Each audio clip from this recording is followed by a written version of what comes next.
So it's coming together. Same wind distribution. I'm going to have lenticulars forming at those levels. So, and if the dew point was followed that up like that, right next to the temperature, then this would just be a wall of clouds. Kind of came up last night with Hampton Storm.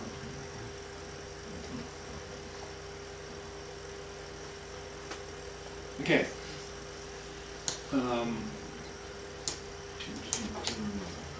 If you go to http://rucsoundings.noaa.gov, you can get this, and it's in your book, you need to read it. Then you can get to this site. And this is the one I use. You can tell it how far in advance you want the forecast out. You can tell which model to use. Use the BAC 40, typically BAK 40.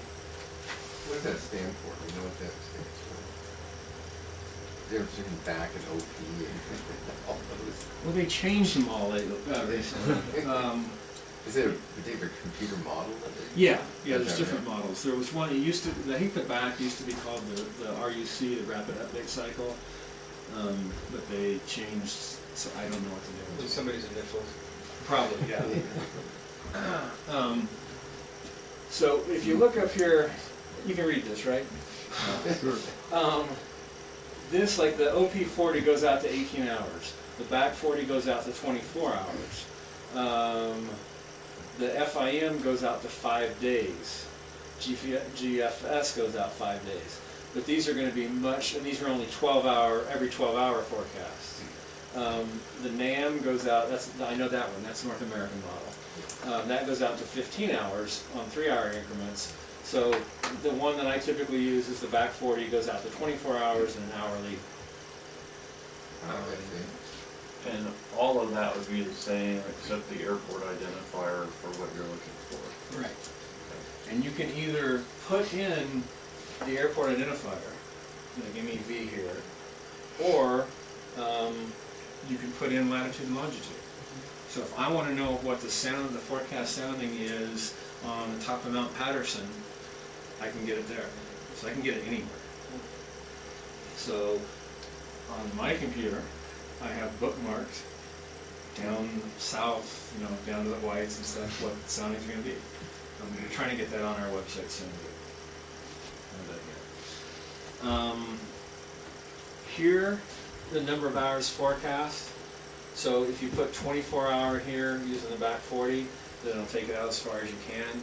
It only can display 16 at a time. This is a 4x4 grid. Each one of these is a sounding. These are buttons. So you push on the button, you get that sounding. Oh, okay.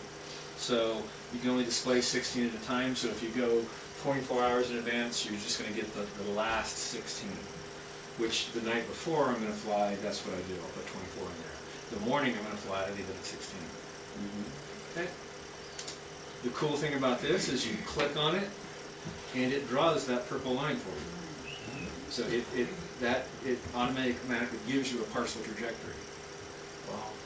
Where that solid black line is where it's saying the clouds are going to form, and you can just figure that out by taking that up to there, and yeah, there it is. You have to click in a reasonable spot though. Actually, you don't. Really? You can click anywhere and it'll give you a partial trajectory from that area. Oh, yeah, I know, right. You should click on the surface. That's what I mean. Now, is it surface or do you use local airfield altitude? Well, I mean, where this is should be the if you're doing the sounding for the local field, the bottom of that is the surface. It should know in its memory, if you put lat long in, what the altitude of that spot is. Oh Like, yeah, when you put a mountaintop, it like starts at 10. Yeah. Right? Yeah. it'll start way high. I mean, this is for this is for Minden, so it starts, well, it's actually a little bit above 5,000 on this, but pressure changes, because this is actually millibars, not altitude. This altitude only corresponds exactly in the standard atmosphere, which never happens. Can you tell me about the wind in the corner then? No. This, I think, this is the, like if you sent a balloon up, this is kind of how the path it would follow. From what I understand, I don't, Well, yeah, exactly. If you I were to never looked at that. if you were to take your cursor and move it up, you would see, with altitude on the right-hand scale, you would see a dot that would move along that green line. Yeah. And I'm going to load this site up here in a second. Oh, if We'll you play go with it. up, it would. Yeah.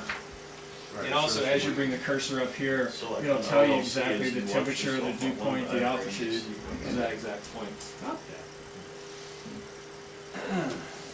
Okay? Come back. I should.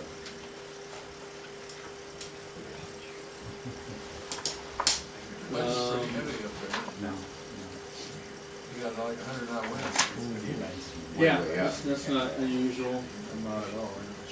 With those altitudes. So here, just to look at this one, we've got pretty calm conditions down in here, and then a pretty sudden increase in wind speed. So and that has to do, we've got that corresponds pretty much with the mixing layers. So the thermals within that layer should be fine. Shouldn't get torn apart. Okay. Actually, I think I got a little bit more. Okay, you can get these for your iPhone or for any, online or mobile device. This is a slightly different sounding, and because most mobile devices don't do the, thank you, Java. You only get this for one at a time, and then down, if you scroll down just a little bit here, you can go 1, 2, or 3 hours in advance and keep clicking it until you can't see, until it goes past the 12 hours. So again, that's in your handout. And this, you can actually just go to /GIFs and then enter in, and then it'll reply with this link that you can bookmark. Right. Back up one for a second. Red line in the middle, it's climbing faster than dry adiabatic, so that would be stable, right? Yes. And on the right-hand side on the wind, you have increasing wind velocity with altitude, It's pretty calm up to about right? 8,000 feet. So if you had some sort of mountain range at roughly a 45-degree angle to your screen there, would that be wave conditions with stable air and increasing wind? A chance of it. Maybe not here. I would much rather see this wind start down here. Okay. Oh, it may be high enough that all that happens over whatever the obstruction is. Because you can think, so we've got stable air here and no wind up to 10,000 feet. Imagine that you have a 10,000 foot mountain, a couple of them, and that sounding is for right here. Yeah. You've got stable air that's not doing anything, not going anywhere. So if there is that wind aloft, it's just blowing straight over the top. Mm-hmm. But if you shifted, if that all shifted down, Then maybe you'd get the drop off you need to get the wave started. cool, thank you. Would Quick that grab your show shovels. on the wind, would that, if there were a wave going, like you said, would the wind kind of up and, is there varying velocities as it goes up through the wave? No. No. I mean, it should just be increasing with altitude. Okay. Okay, so now we're just gonna, this is the exercise part of it. So we're gonna look at a few soundings and figure out what we would have based on that. Okay, so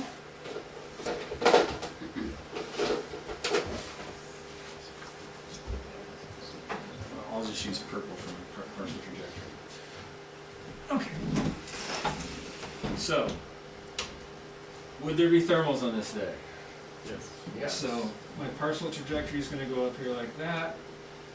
The dew point's going to come up along that line. So they don't quite meet. So thermals, yes, up to about 12,000 feet. But no cloud. No Cumulus, no. Cloud base, no. Thunderstorms. Cirrus? Yes. Yes. Absolutely. So because of that, we're definitely going to have cirrus. No way. Up in the, yeah, no wave, no indicative gas, nothing. You can tell on TV now. This one. So you're going to be thermals. Low inversion. So thermals up to a grand total of like 7,000 feet. Clouds? No. No. Maybe some cirrus way up. Possibly some high cirrus. And especially since we've got some strong winds up there, probably are going to be some high cirrus. Okay? And tell me again real quickly why you would have cirrus with strong winds? Oh, anytime you have strong winds, you're going to have some shear, especially if you have it's changing. So you're going to have some rolling over. Anytime you have changes in temperature, or changes in velocity with altitude, there's going to be a little bit of vorticity, a little bit of rolling. And when you get that part that's going up, that's Just what mix cirrus. in the air mass? Yeah. Okay, what about this one? So, this parcel of air, it's a little bit warmer than the atmosphere, is going to go all the way up to there. 5,000 feet. So, At this least is at that temperature, I mean, that's not gonna be very good. yeah, well, that's what, yeah, it would have to warm up quite a bit to get it to go higher. Okay, obviously the dew point's gonna go all the way up to there, so nothing gonna happen there.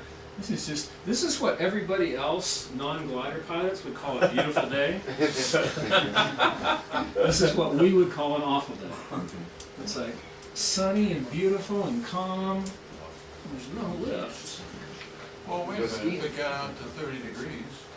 Oh yeah, but I'm saying at this, say this was the high for the day, this was the best for the day, then The drawing you had a moment ago, or you've had a couple of times, where the dew point, as that parcel rises up to the altitude where the inversion starts, if they don't meet, no clouds, so that's a sign of a blue day when they're far enough apart.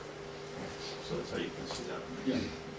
I have to keep reminding myself that those two converging lines are the same air mass, Right.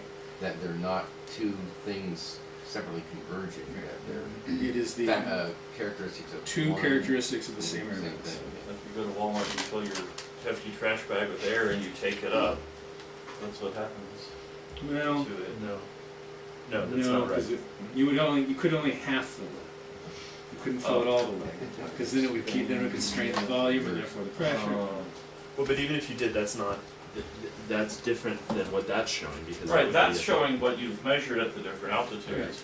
That's, The so you go to Walmart, you fill up a hefty bag, half full of air, and now you drag it up a mountaintop. So it's going to change. Its temperature is going to do this. and it's gonna follow, And this The is going to do printed- this. And so if you go up to a mountaintop that's at 18,000 feet, there will be some condensation inside that bag. And the bag will be almost twice as big as it was on the surface. I'm going to use that example. Okay. Zeros on the wind scale, there's calm, right? Yeah, if there's just a circle there, that means there's no. How do you fill a bag half with air? That's what I don't What's get. that? How do you half fill a bag with air? Just, it's still slack. It's not completely inflated.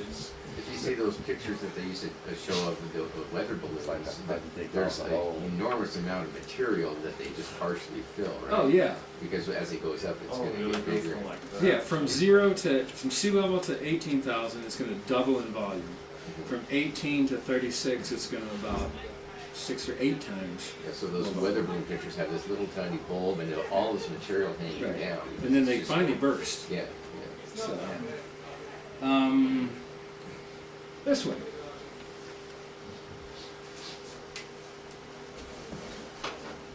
I'm gonna go like that way. It's supposed to be a straight line.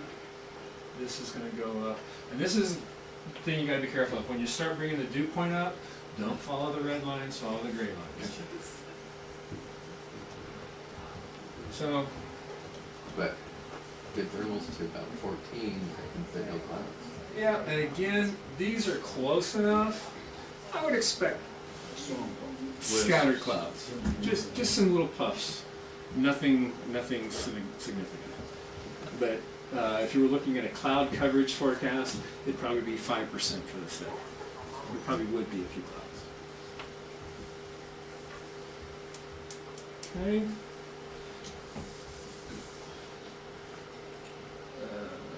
Okay, this one.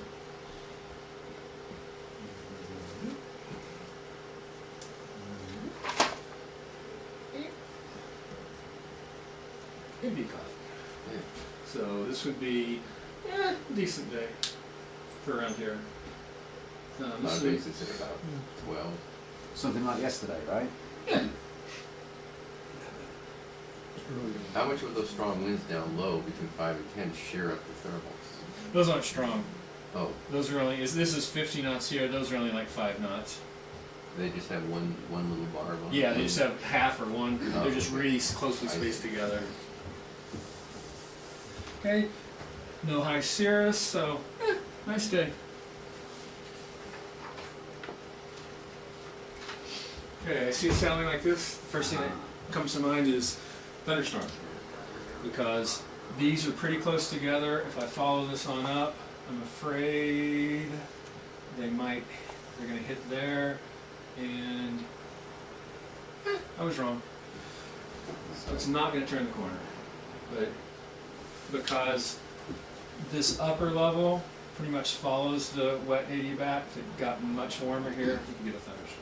But it's possibly potential for thunderstorms if the conditions are somewhat different than they model. Right. Right. Yeah. I mean, you're fairly close to But thunderstorms. this is a pretty good invert. Well, yeah. There might be widely scattered thunderstorms.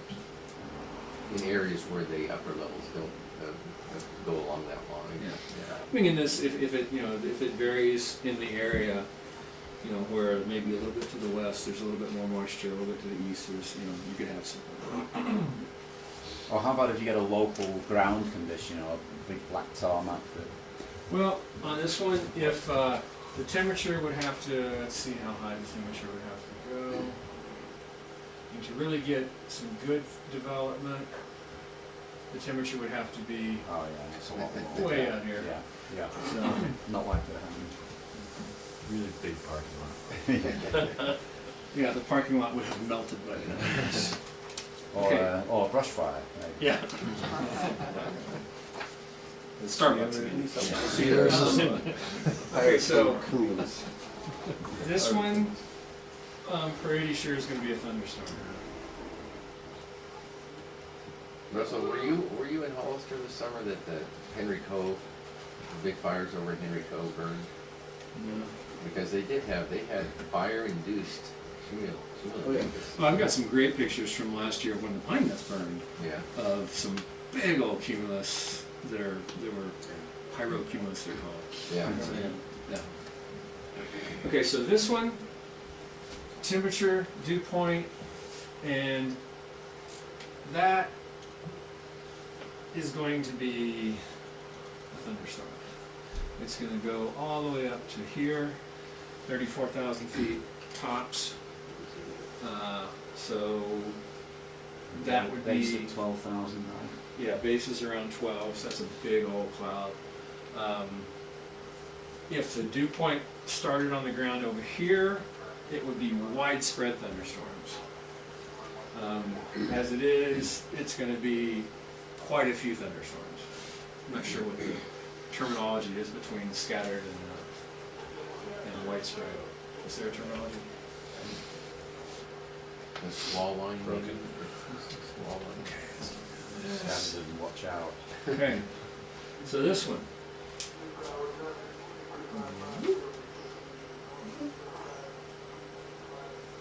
Right there. Yeah. Another thunderstorm.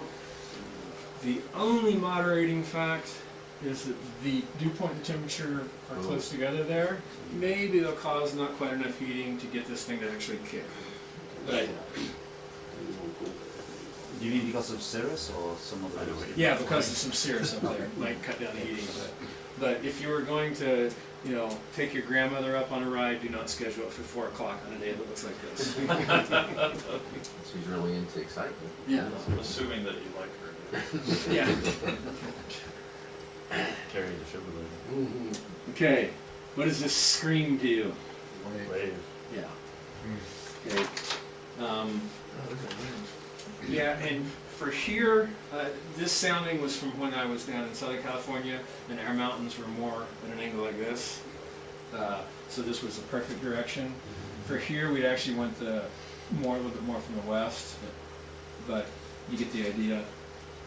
We're going to have clouds, a cloud deck at 12,000 or so, and then a gap, and then another cloud deck at 18, and then because these are pretty close together, and if there's wave, that means there's going to be stacked landings, just excuse me, not stacked landings, but a wall here as you go up, and the wall's going to go to 30,000 plus. That was actually on the 29th of October, 2010. That was. Yeah. And the reason I saved it is because it's an awesome day. Okay, so that screams wave. This one is more of a blue wave. So again, we got stable, we've got increasing winds with altitude, and this is about perfect. We've got 20, 25 knots. You know, a lot of the mountains around here are 10,000 feet.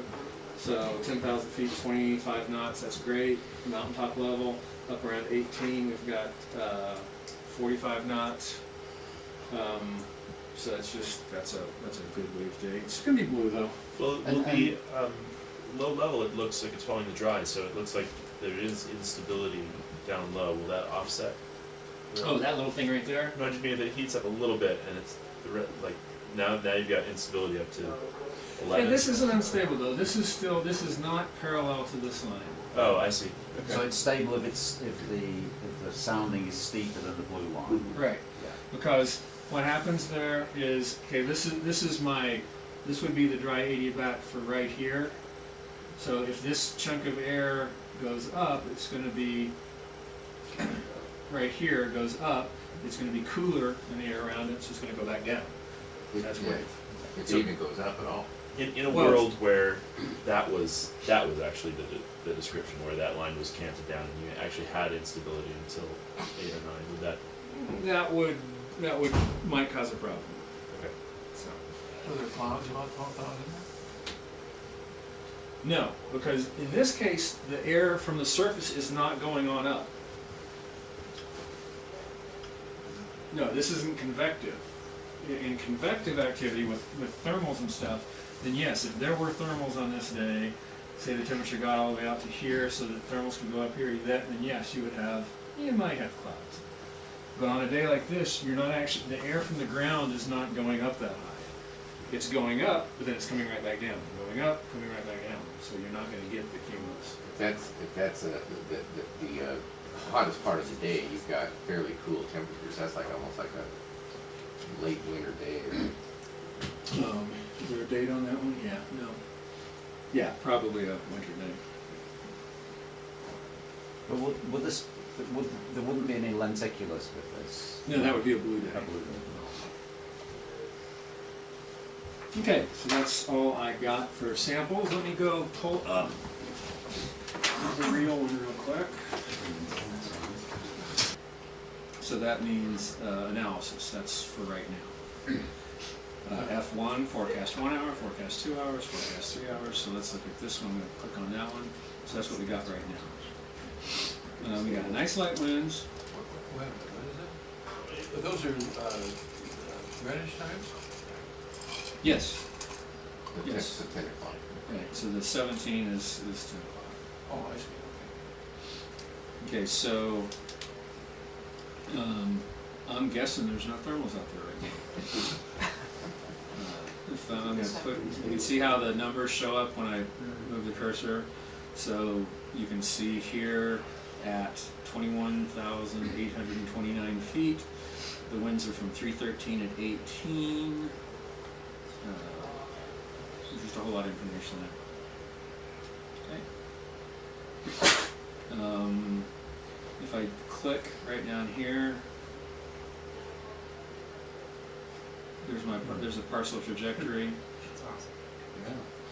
So the cloud base, if that air got to 14,000 feet, there would be a cloud there.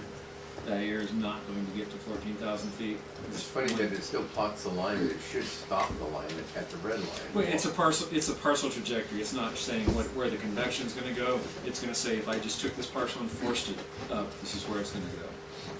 So if it got up to 102 degrees today, we'd have thunderstorms. Okay, so let's kind of walk through here. We're starting to get some warming here at the low level. 11 o'clock? Yeah, 11, 12, starting to get some thermals up to 7 or 8. Again, I'll do a partial trajectory. So, maybe even 10. Getting higher, definitely over the 10 by then. Well, the time goes the other way.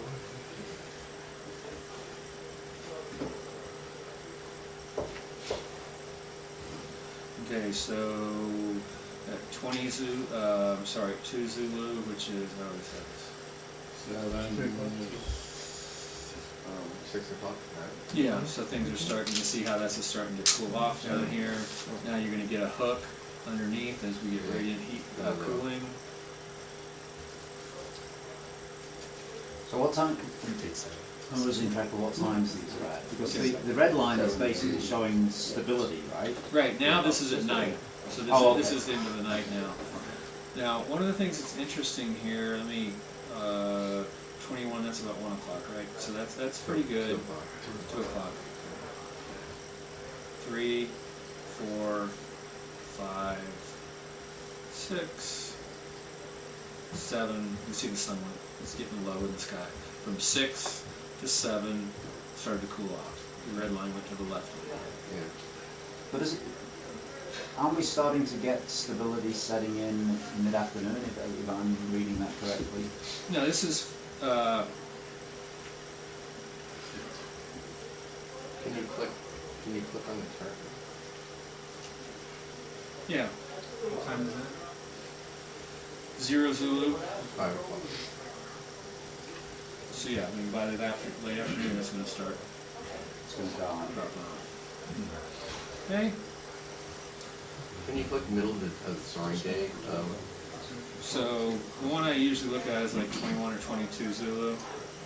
That's at 3 o'clock. Yeah. And, you know, the clouds, there are not going to be any clouds, it's going to be a blue day. And I'd say if we get to 10,000 feet, we're doing really well today. Now, this is over the airport. Now, if we looked over the pine nuts, it might be better than this. Probably would be better than this. Probably still not going to be clouds, but, So your total to a mineral. yeah. And so the winds look like they're kind of out of the southwest. Southwest, which is, this is typical for here. Yeah. So not, I mean, yesterday they were north. North, yeah. North, yeah, so. So you could put the longitude and latitude of the planet in there. Let me see if I have them in there. Sun forecast. Nope, I don't have them in here. But you could. Yeah, you could. Yeah. Okay. Sure. Could you go to any date, like you can go to tomorrow? No. I can go to 24 hours in advance. Pardon? You do yoga? No. still potential for, well, Thanks. the Armstrong Triangle. Well, 24 hours would be tomorrow morning. Yeah, well, we can see roughly what it'll look like then, so it's gonna load all 24 and kick the first, 8 off the edge here. Did they all ripple over after the first 8? I guess they did. Yeah. So this is nighttime, right? It's the radiant cooling. So Yeah. let's go jump forward. Okay, so that would be, that's 10 Zulu, which would be 2 o'clock in the morning as far as it's letting me go right now. So let's say, I think it's supposed to get up to around 74 tomorrow, or maybe even 78. It's supposed to be pretty warm. Ridiculously warm. Okay, so tomorrow, if this is right, which it usually is pretty close, we may actually have some good thermals up to around 15,000 feet, some clouds to market, maybe even some vertical development.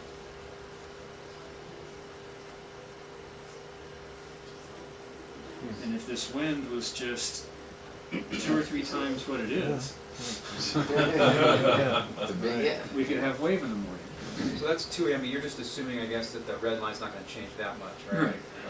We've got light winds, so the air mesh, there's nothing new coming in. So yeah. Now, what happens when they're on top of each other? What do you Yeah. mean? Here? Yeah.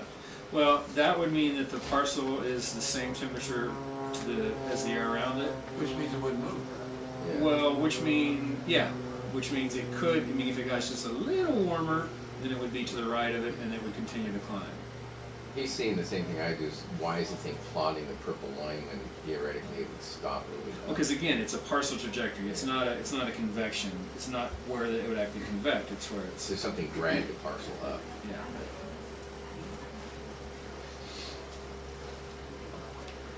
Okay, so tomorrow could be good.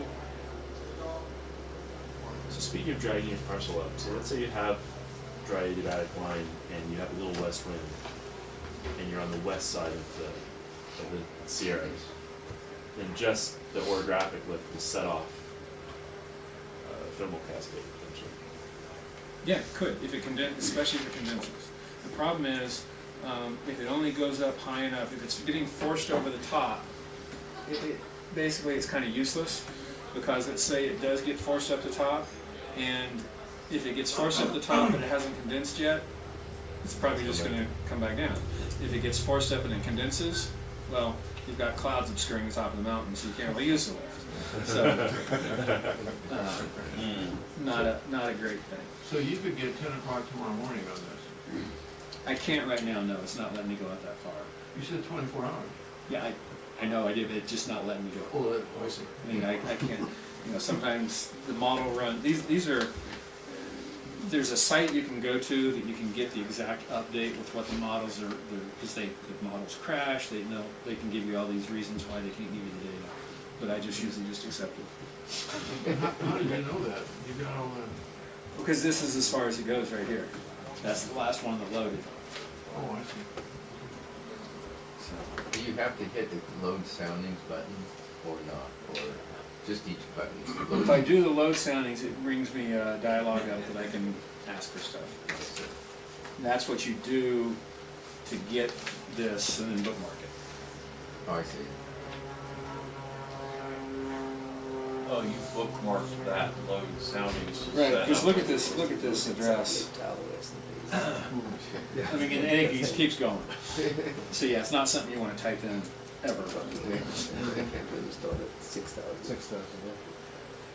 That's showing an OP40 there, is that, what you have selected there? Yeah, it is. I used to think it would tell you right when it was in Durango, just didn't tell you that stuff. Never used it. Which explains, yeah, do you trust the OP40 more or the back 40? Pretty soon. Yeah, I've been here on days when they've been very different. Really? Yeah. I can't say that I've noticed that much difference, so I don't tend to look at both of them. Okay. The ones I've had bookmarked have worked fine. So there's OP40. There's back 40. Pretty close. close to the same. Yeah, it's, I mean, I'm asking for 24 hours, but it's not giving me that. Okay. In order to forecast this, they need a lot of data to put in, right? They're using, somebody told me one time that there's a lot of telemetries coming down from airlines that are going, sending information down to make, for the models to use. I don't know exactly how. I know they use all the sounding data. I know they use all the surface data, and it wouldn't surprise me if they did stuff like that. It's, I mean, and that's why these models, I mean, these are huge models, and you know, the accurate ones, they can only, you know, they run them 12 hours later they get a result, and then they run them again 12 hours later they get a result, and that's why they're only available every 12 It takes hours. them 12 hours to run them. Yeah. Is that right? That's why. Computers and NCAR. Yeah. So the 3-hour ones, the ones that can run in 3 hours, they're much bigger scale. They're not as fine a resolution, so they're not as accurate, but you can get them. Yeah. So, and for the shorter prediction periods, you know, 12, 24 hours, they're fine. Mhm. If you're wanting to go out further, the more accurate models are better, but I still don't trust it. I mean, once you get past, it's just too chaotic. Once you get past 3 or 4 days, they're useless anyway. Okay? Everybody that'll sink in?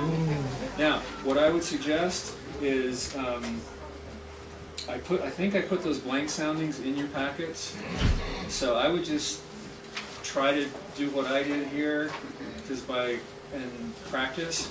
Also look at these soundings every day, and like if you're from this area, you know, look at the sounding in the morning, guess what's going to happen, look out the window in the afternoon and see if it happened. If you're not from here, look at the Minden sounding in the morning, look at our webcam in the afternoon, and see what happened. And the same thing, do it for your local area and see if you can start to, because the only way to really get good at these is to use them all the time. And if you use them all the time, you can just glance at them and see what they're saying. You don't have to do all that. You just, you'll be able to read it.